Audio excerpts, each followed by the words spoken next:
மேஷத்திற்கு 10ஆம் வீட்டில் சந்திரன் வந்து அமர்ந்து சுகஸ்தானத்தையே பார்ப்பது ஓரளவிற்கு ஆரோக்கியத்தில் முன்னேற்றம் இருக்கும்னே சொல்லலாம். ஆனாலும் பணிச்சுமையும் சில அலைச்சல்களும் இருந்தாலும் இதற்கு முன்னர் இருந்த நிலையை விட ஆரோக்கிய முன்னேற்றம் ஓரளவிற்கு சிறப்பான நிலை. அவ்வப்பொழுது சந்திரனுடைய அமர்வும் சில மாத கிரகங்களுடைய அமர்வும் இவங்களுக்கு உதவக்கூடிய நிலையாக காட்டப்படுகிறது. மேஜரான கிரக நிலை சரியில்லாமல் இருப்பது மேஷத்திற்கு நம்ம மறக்கக்கூடாது. ராகுவுடைய அமர்வு மேஷத்தை பாதகத்திலிருந்து பார்ப்பது கண்டிப்பாக ரொம்ப ஒரு கவனமான நிலையாகவே இதற்கு எடுத்துக்கொள்ள வேண்டும். 7.5 சனியிலும் விரயச்சனியாக இருப்பது, இதற்கிடையில் ஓரளவிற்கு இன்று சந்திரன் இவங்களுக்கு ஒரு ஆரோக்கிய முன்னேற்றமாக இருக்கக்கூடிய நல்ல பலன்கள்.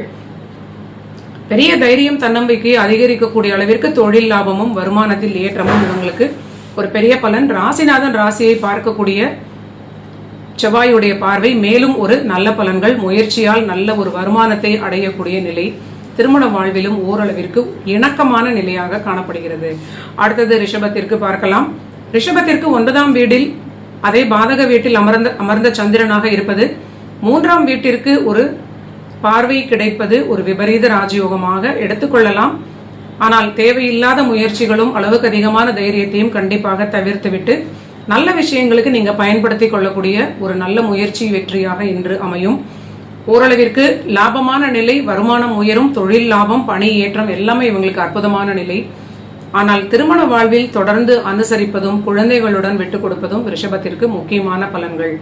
அடுத்தது மிதுன ராசிக்கு பார்க்கலாம். மிதுனத்திற்கு இன்று சந்திராஷ்டமம்.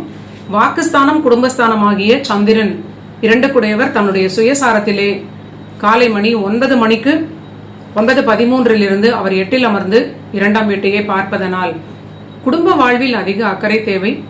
கண்டிப்பாக வாக்குவாதம் இல்லாமல் இருப்பது ஒரு பெரிய பாதுகாப்பாக இருக்கும்.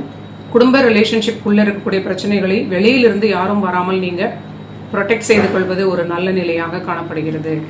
ஆனால் இவங்களுக்கு பணி வளர்ச்சி, பணியில் ஏற்றம், பணிக்கான அதிகமான உழைப்பு, ஹார்ட் ஒர்க் பண்ணக்கூடிய நிலை, பணிச்சுமை இதெல்லாம் இருந்தாலும் பொருளாதாரத்திற்கு பிரச்சனை இருக்காது என்றே சொல்லலாம்.